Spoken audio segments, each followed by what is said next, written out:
since December. All right, so Milwaukee, Miami. Let's talk about that.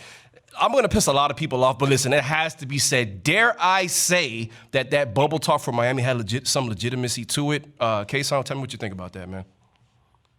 Yeah, I kind of brought it up on the show last night. I think Miami just hasn't been able to get their rhythm. Whether you talk about the bubble and how that season kind of ended later on, and this season was a quick turnaround. I know LeBron had came out not too long ago and said it feels like he went from one playoff to another playoff, how quick the turnaround was. Mm-hmm.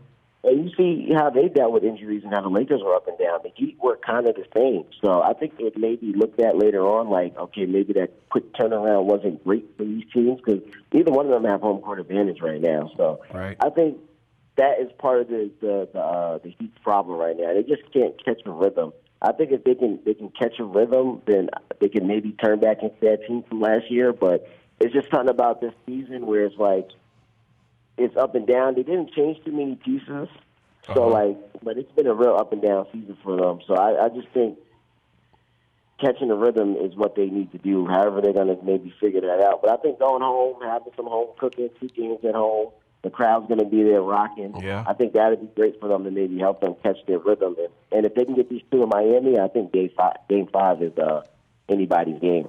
I hear that. Listen, I give the Heat a lot of flack or whatever. Their fans actually not a lot of flack, not so much the actual franchise or their players. But one thing that team and that franchise does do right is show up big time in the playoffs. I mean, Miami, that's what Miami does. Miami is an event town. Something big is going on, we're showing up. We're going to be there. Even if we have no idea what we're talking about, we're going to be there. But, yeah, we'll see. Go ahead.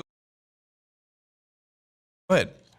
No, I was going to say, if I could say one more thing about it, I do think the Heat are in a little trouble because now the Bucks have some confidence. I think that first game, you seen, they still wasn't 100% sure could we beat this team. And when I was watching Game 1, it still looked like the Heat maybe had a little advantage over them. So I think getting that Game 1 and especially this Game 2 maybe unlocks something from Milwaukee. So you were just bringing up the crowd. The crowd's definitely going to have to be there and show up for them because they're going to need it. So I think the Bucks have some confidence now that they didn't maybe have before, and they know, like, okay, we can probably beat this team. Tyler Hero's going to have to show up, only have 4 points in Game 2 in Miami's 98-132 loss. Gave up 46 points in the first quarter. Heat fans talk about third quarter, a.k.a. the turd quarter, because they just have not been great coming out of the half last season and this season. But that first quarter lost it for them, period, all right? They didn't win a quarter in that game. They lost quarters 46-20, 32-31, 29-27, and then 25-20. Jimmy Butler has been saying, you know what, I got to assert myself more. Bam and I have to assert ourselves more. It's crazy because you get better as a player in the NBA, in the NFL, as an athlete, period. But I see a different Jimmy Butler in the sense that, I get it, when he needs to take over, okay, he'll do his things. We saw it in the playoffs last year, namely in the finals. But he passes up a lot of shots. He didn't do that in Philly. He didn't do that in Chicago. He didn't do that in Minnesota. And I get it. That's part of the reason why the Heat are playing, good basketball for the past 2 years. They're, like the sum of their parts. That's how they are. They're a great team. But he definitely has to start taking more ownership and taking over more. Rich, how do you see it, man?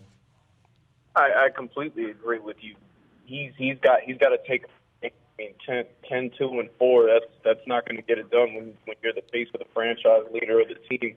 Bam Adebayo looked like a shell of himself this year. He's been pretty reluctant at shooting the ball. I think guys aren't even really guarding him on the perimeter either.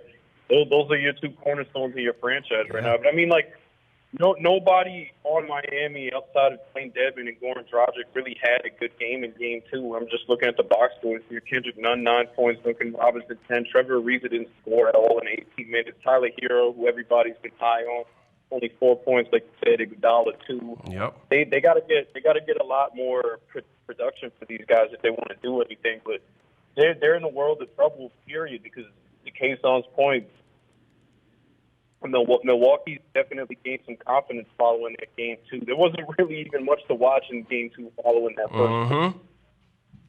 It wasn't. Again, 46 points in the first quarter. And, I mean, I'm looking at the box score right here. Where is Milwaukee's three-pointers? They hit something crazy. Where did it go? They hit something crazy. They hit as a team. They hit 22 of 53. They hit 41% of their three-pointers. Actually, no, that's Miami's. I'm sorry. I'm wrong. No, that is the Bucks. 22 of 53. That is, Middleton was perfect. Giannis only hit 1 of 7, but, you got Connaughton off the bench hitting 5 threes. Like, when you got guys like that, you had 2 guys over 20, 1, 2, 3, 4, 5, 6 guys. 6 guys in double digits. So I don't know. Really quick, the Heat are in trouble, obviously, if they don't win game 3. But, again, they do have, there is a